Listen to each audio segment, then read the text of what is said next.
it is such an honor for me to sit here with you today. It's been a while. Oh, right. It's probably like almost 20 years ago. Yes.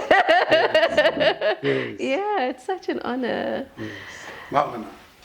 I would love to know where your love for the continent comes from. Interesting question. So, I wanted to add two things first to something you said Yes. and something he said. First, because they're in the book, the stories, but I'll just let you know when you talk about crashing, and I'm just thinking, you're going to read in the book that I crashed not my first car, I crashed my company car the same day that I got it. Wow. After insisting, I landed in South Africa 28 February 1994 from the US. I must be louder. I landed in South Africa on the 28th February 1994. And before I landed, I already told them, when I arrive, first, I dress incredibly well. I wear custom-made suits and shirts. Okay. When I land in the country, I'm not going to take a taxi. Ooh, okay. I need a company car, and I'm not going to stay in the township. Yeah. I already grew up in one. So when I landed, you can imagine what happened. So now, that's why people are confused. This arrogant native is coming. And because I'd already made it clear. And they're fighting, because now, I used to work for Colgate in New York, then in South Africa. And then we agree, so they didn't agree reluctantly. Yeah. Reluctantly, they put me up at Bruma. Bruma, before it became what it is now. Yeah. Bruma was the most prestigious apartment in the country. It was where executives live. That water was not brown. You could see the fish. It was where all the who's who of South Africa lived. Yeah. Before they moved to wherever they are now. I lived there, and they picked me up in a BMW every day to go to Colgate, Boxburg, every day. Oh. And then while I'm still fighting to get a company car. Okay. So I get a company car, and little do I know, they tell me in the morning, your car has arrived. It's the Nissan Sentra. I wrote Toyota Sentra in the book, but somebody told me the other day, Toyota was not a Sentra, it was Nissan. Semantics. It was a Sentra nonetheless. Yeah. A red Sentra. So I'm driving.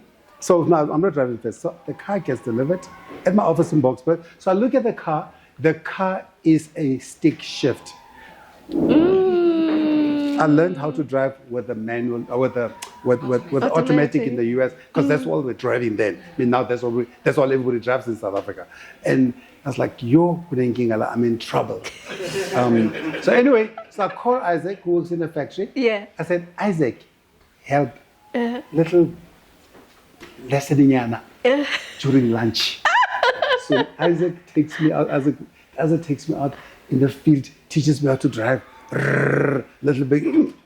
Now, anybody who knows stick shift knows that it's like a horse. But it's like a stubborn horse. It goes, and it stops. So anyway, I finished work at 4:30, 5 o'clock. So I get into the car. I've got my 1 hour lesson on how to drive a stick shift. It normally takes 10 minutes or 15 minutes from the office to my apartment in Bruma. It took me over an hour. Oh, wow. Because I get you know how it goes. You start and you breathe. Or the car breathes. Because it stops. Then you start again. Yeah. And you go. You start again. And people behind are swearing. People in front are swearing. But I learned something about driving. Focus on your car.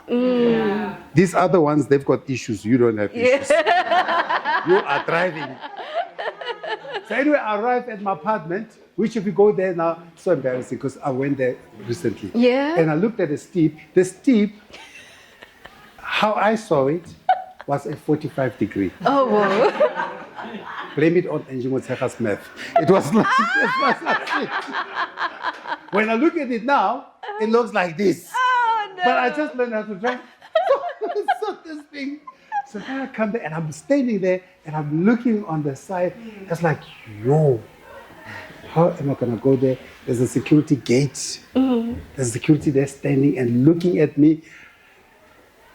I'm worried that if I try and turn and go down, I'm going down with a gate. Because it's stick shape now, we're looking this way. Now you need to learn how to with your feet clutch and brakes.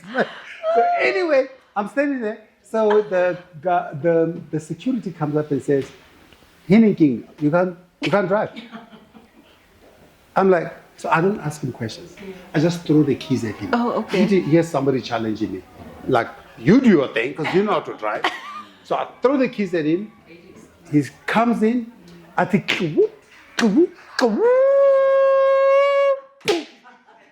that's exactly what I was awaiting.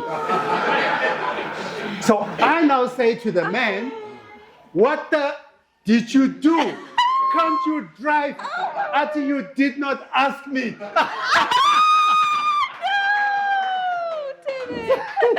So now, you talk about lessons. So that's an important lesson, right? Yeah. That you must always ask the question. Yeah. Don't assume, because we get ass of you. So you talk about crash, I understand crashes. I've crashed a couple of cars. Talks about pictures. So now I'm in Kilimanjaro. So I've just climbed Kilimanjaro for my 50th birthday. Because I wanted to rise at the top of the mountain when the clock strikes 8 a.m. Then I was on top of the mountain. Sun is rising.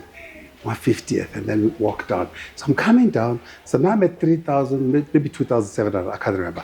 And I bump into the next lot, the lot which are climbing for Mandela.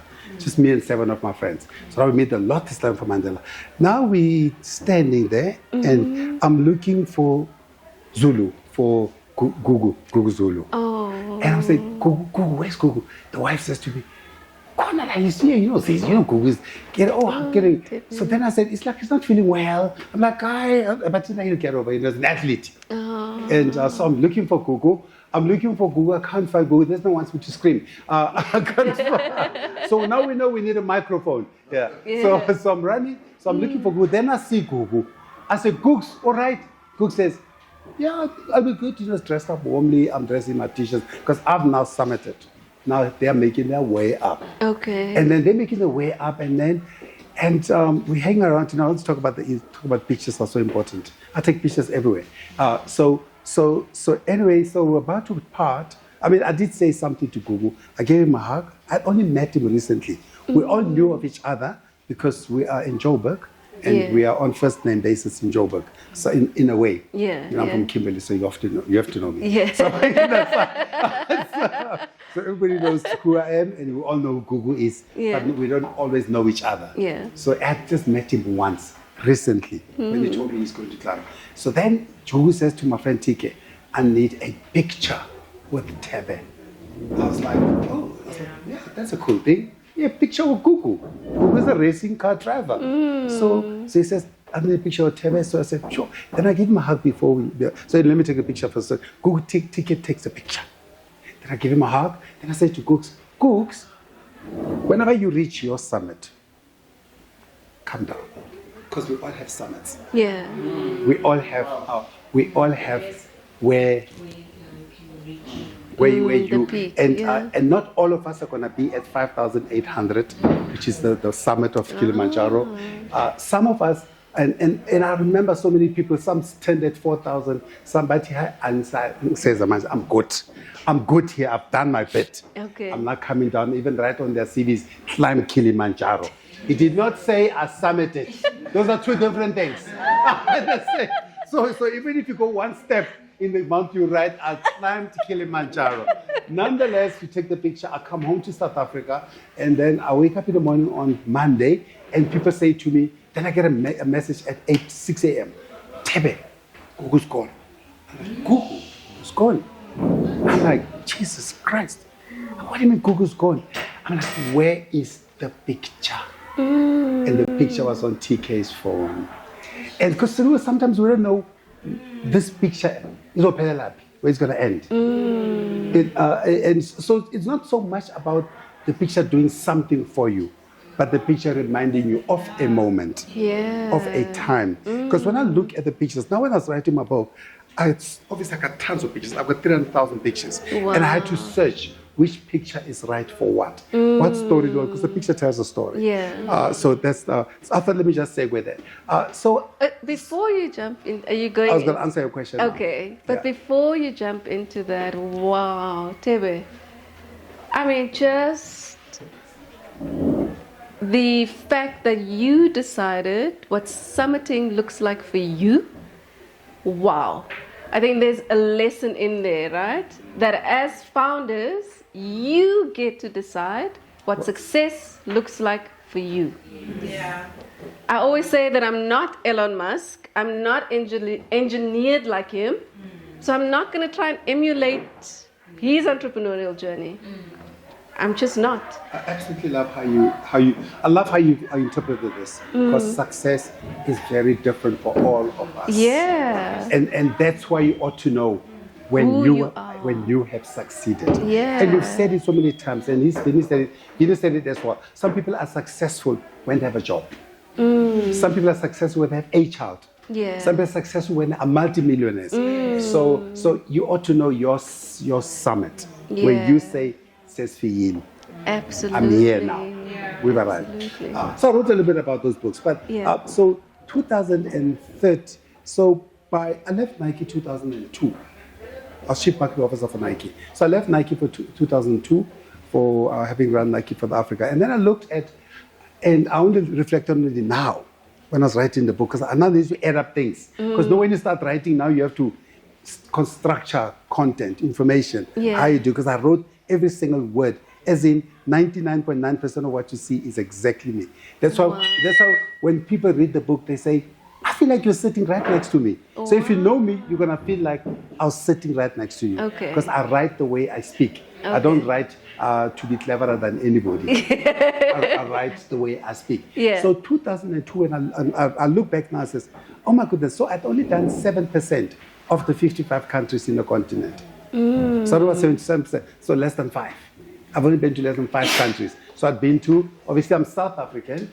Well done. Yeah, it doesn't work. Yes, Teresa? So I'd gone to 2-3 countries, and obviously done my ancestral, I'm a South African. I'd done my ancestral home, Botswana, where my grandfather comes from. Okay. And I was adding up where I've probably done another one there. You know, as South Africans, when we travel, it's like, yeah. So, so I thought I've done my year. And I was looking, I was like, yo. So when I left Nike, I was actually quite like most South Africans. So I'd done London, I'd done Berlin, I'd done Paris, I'd done all the marquees. So I've done all the marquee capitals of the world. I've been to the most beautiful countries in the world. I've stayed in the most beautiful hotels, because it came with the job, so let's just be honest. When you work for Nike Global, you see all these things. So I'd seen them. But I then realized that I don't even know my own continent. Wow. I've never been to it, but it wasn't so conscious. Then I went to Nigeria, was my first out further.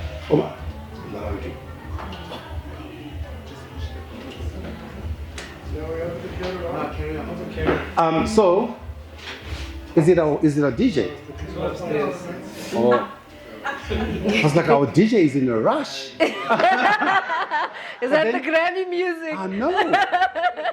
But then 2013, I wanted to write a reflection on the state of brands in the continent. Just an understanding of the African brands. Where are we? What are we doing? And then at that stage, I went to see a guy called KK Park. He was the CEO of Samsung for Africa and the Middle East. Yeah. I saw KK Park, and I said to KK, at that time, remember, Samsung dominated. Samsung took out BlackBerry, took out Nokia, and it was just facing Nike head on now. Yeah. Those are 2 brands. Yeah. I said to him, how did you guys do that? And he said to me, because we understand the continent. I'm like, what do you mean you understand the continent? I'm here, I understand. I'm African, I understand Africa. He's like, I've been to every country in Africa. So I'm like, wow. how Metro Mangan? To all of them. So realize the man had been to every country except Swaziland. I don't know why. The only country I've been to is Swaziland. And he says, that's why we understand the continent. We have been to every part. We can speak with confidence. We know the challenges. We know the issues. We know the opportunities. And that's how we created the Made for Africa range. That's how we created our solar-based products, because we're inspired by the challenges of the continent, but we looked at them as the opportunities of the continent. Yeah. I called my friend in London, Omar. I said, oh, we are not Africans. Because at that stage, I've now been to I don't know, maybe 13 or 25, I don't know, 13 countries. I'm like, we are not Africans. I met a real African today.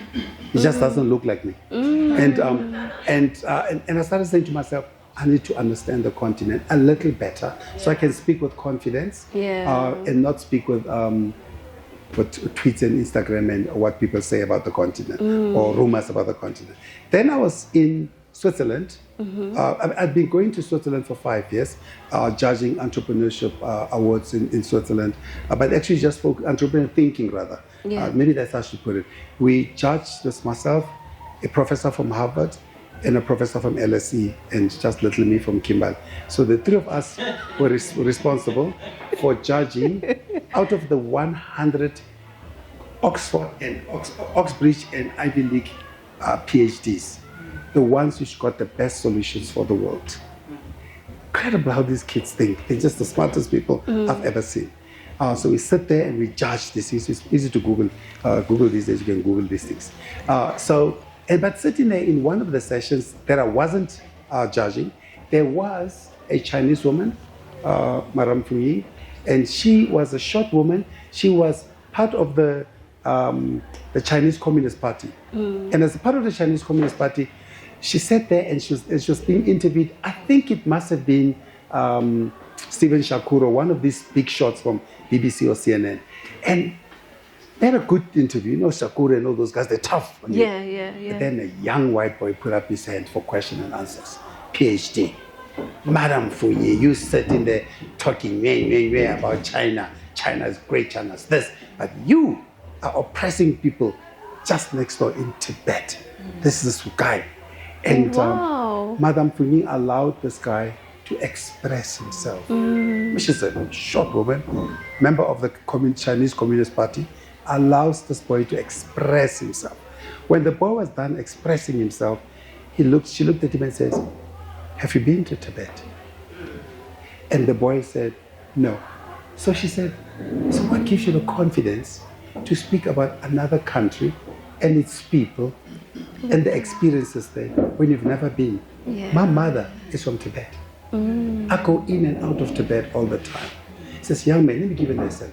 Next time you want to talk about anybody's country, ensure that you've been to the country or you're well informed about the country. Second lesson that I learned about, that speaks to why I try to move.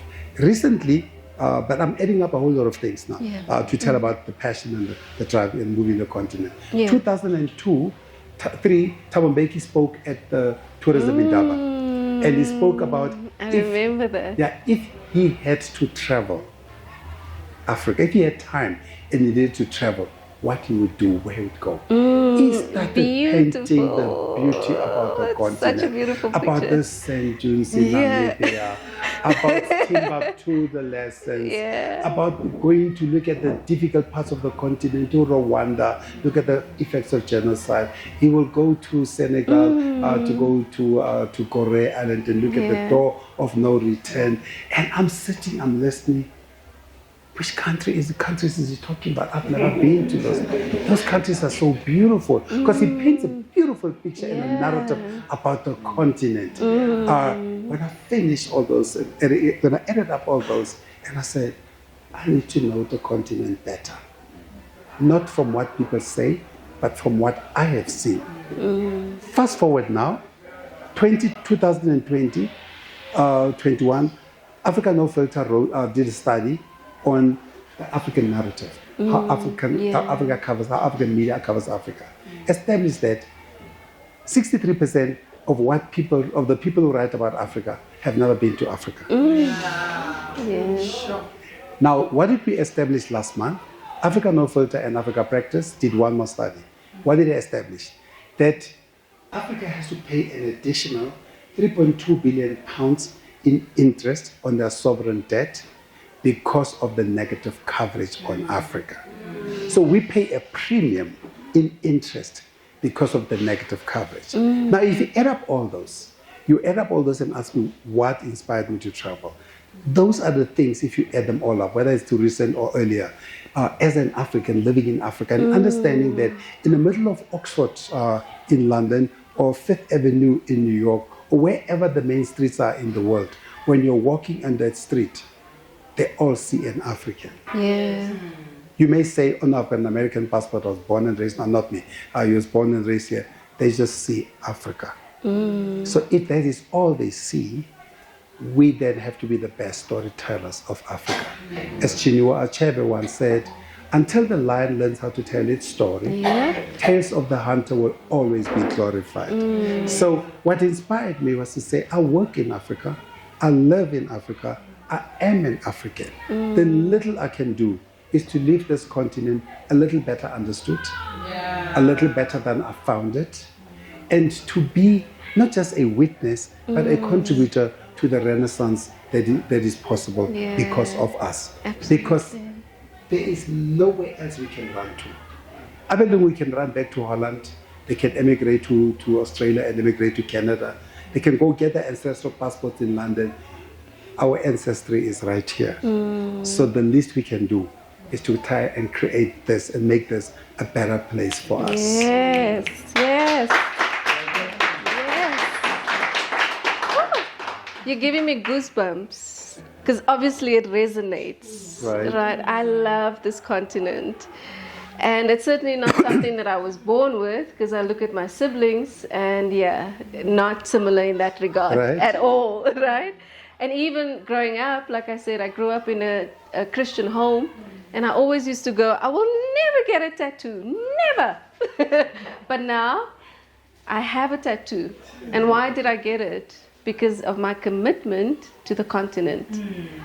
When I lived in Uganda, between Uganda and Kenya for 2 years, so I got the outline of the tattoo here, and then I got it colored and whatever in Kenya, in Nairobi, because there is so much power in being immersed in other African countries. And it's life-changing. And that's why when I travel, I mean, you probably, those who follow me on Instagram would have seen it. Maybe not so much now because now I've been just speaking, working, all those. But those who followed me even up to now, they will notice that every country I go to that country. I don't take South Africa with me. Yeah. And people say, how do you travel? I said, simple.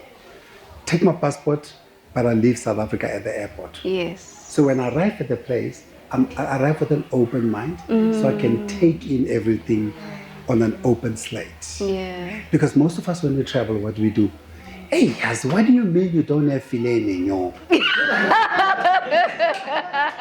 Or sushi, Uganda. What do you mean? Don't you guys clean here? Like, honestly, why are you doing we have all kinds of questions. And then, back home, you are not back home. So if you wanted to be back home, you should be at home. Yeah. I think it's James Michener. He said, if you hate the religion, you hate the food, you hate the culture, just stay home. Yeah. So you cannot look at anybody's country through the lens of your country. You have to look at the country through its own lens. And that's a problem with how Africa is perceived. We look at the whole continent as one. Yeah. So when something happens negative, when Mugabe refuses to die or to get off the stage, it's all of us. These Africans, they're a problem. When there's a fight in Sudan, they're always fighting. So, and then you're like, but there's 54, 55 of us. Yeah. You are talking about maybe 2-3 countries which are unstable. Yeah. So yeah, of course, I mean, our country is always beautiful. I always try and experience it for itself. And when I arrive, I go to the place, I eat what they eat. Yes. I hang out where they hang. It's I dress how they dress. Yeah. And all those, when, of course, I changed as well, as one should. You evolve with time. I mean, people could not understand how I switched from being one of the first, if not the first, GQ best dressed guys, best most South again for so long. Because I wore a suit every day. Even somebody was asking me yesterday, they're like, you miss those days. I wore a suit every day. Yeah. And I know I wore a suit better than all the niggas. So I just knew. But when I began to change, evolve. But I wasn't evolving because I want to change. I was evolving because when I arrived in Nigeria and I see how the weather Agbara, I'm like, that's how Nigerians are. Let me wear it. Yeah. When I arrive in another country, a different country, I started dressing as they do, as part of respect, Yes. but also as part of I'm here now. Immersing yourself. I'm here now. Yeah. So how do people here do things and how do they look? And as I started evolving, so of course it evolved my wardrobe. It evolved all the Yes. time. I wore less and less and less Western suits. I think in the last 10 years I probably wore suits 10 times. Only. Yeah. And people started saying to me, hey, yes, you have super you know, like you're always wearing these rags of yours. But let me tell you, I was at WEF last year, and the CEO, the day before I was at WEF, the other year before, the CEO of MTN comes through and he sees me dressed probably in the finest African suit by the finest designer from Rwanda. Yeah. And he says to me, shucks, look how, it's because it's beaded collar, beaded, you with me, but it's elegant. Yeah. And he says to me, shucks, you know, I'm upset with my wife. I have the best Nigerian suits, packed Western suits. He says, look at you now. You clearly stand out as an African. I was invited to event in, I think there's a picture there, in London, a beautiful banquet. They said black tie. I arrived in a kente. All of them were black. I wore black, but all of them were white. Yeah. And I'm black. So I clearly look like I come from a continent. Yeah. And I was appropriately dressed, black tie for Africa. Yes. So, I mean, so that's sort of how I immerse myself in all this stuff. Oh, Thebe, I love it. I love it. We were having a chat earlier on about the challenges in running a business. And at the tail end of the conversation, we were discussing that things need to change, but it's up to us to change it. We need to unplug from the matrix and really start creating our own narrative. Yeah, we have to change. We have to. We have to Thebe. change, because if you don't change, you are dying. slowly. Absolutely. So, I'm not, and I must correct something, not correct something, make something clear. And the name always escaped me. The African American who moved to Ghana and died there at the age of 93. The first black guy to graduate from Harvard 100 years ago. Oh, yeah. I forget. He speaks about dual consciousness. That part of what we should accept is we've been influenced by the West. Yes. But we're also Africans. Yes. So there is actually nothing wrong with dressing Western. So I was like, that's what I said. Let me clarify. Nothing wrong with dressing Western. Yeah. Just as there's nothing wrong with being exclusively African, as the Nigerians perhaps do more than anybody else. Yeah. But we shouldn't judge you either way you go. Some days you wear a suit, some days you wear an agbada. Yeah. Both of them are perfect. That's why, I always struggle with these invitations. They say formal or traditional. Who told them traditional is not formal? Right. Especially on the continent. Because traditional is the highest order of formality. Yeah. And that's why when you see me during the day, I dress like this, I wear Western clothes, funny brands and all those things. I dress like this during the day. At work, I dress like this. But when they say formal, just go check my Instagram. When they say formal, I understand formal. When they say formal, I wear African clothing. And because it's time that we elevated Africa to the highest stage. Absolutely. So I've reduced Western clothes to casual and African clothes to formal. I love it. Yes. Thebe, thank you so much for sharing. I think we can sit here all night, right? I'd love to, but I think we're going to leave the people to get back to that cash content vibe. Cash content!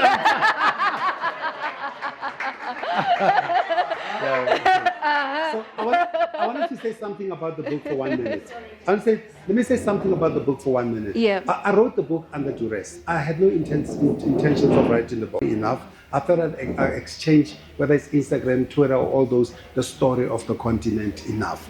But I realized afterwards that I'm part of the first generation of quote-unquote first blacks after apartheid. And a lot of kids looked at us and we had to redefine the narrative. Yeah. And we had to, they looked at us and they tell me now, everywhere from varsities to corporate, they say to me, when I was coming up, I looked at you, one of them said, you are a reference point. Yes. And one of them says, you are the benchmark of how excellence looks like. Yes. And I realized that we haven't documented a whole lot of those things. But I also realized that we didn't also document the challenges that we went through. Right. Because they just saw you dressing well, speaking well on television and all those, and they thought everything was rosy. So that's why when you read the book, you will realize that I write the story as it is. Somebody called me today, WhatsApp me today, says to me, it is raw, it is authentic, it is you. Love and it. I wrote exactly how I went through. Whether I had a fight with Louis Late, that I fought with, you see the fight with Louis Late, or whether I had a fight with the Rian Obarosa, fight with all the white people, fight with the black people, they're all in there. I wrote all the fights. Okay.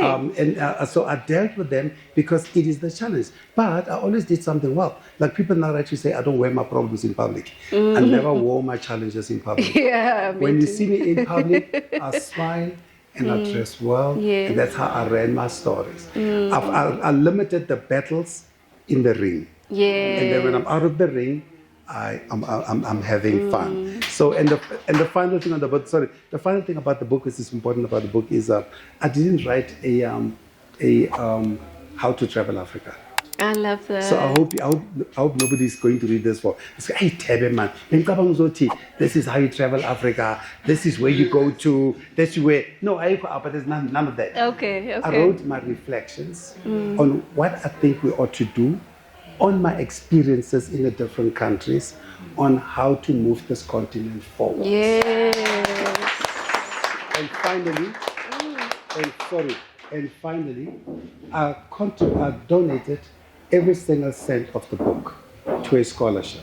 Wow. And I did that, and I put money into the trust and the scholarship. And people said, why would you put just 10%? Just put 10%. I said, no. You have to put skin in the game if you want to see this continent better. Yes. I have spent millions on Brand Africa trying to champion. Today is the most quoted study in the world about brands, because I've invested all the money, because I've realized that most of us are waiting for government to save us. Government has never saved anybody else in the world. Only we can save us. So only and how we save us is by putting our skin in the game. Absolutely. And that's why I'm investing in the next generation of people who are going to create the solutions that are going to move this continent forward. Yeah.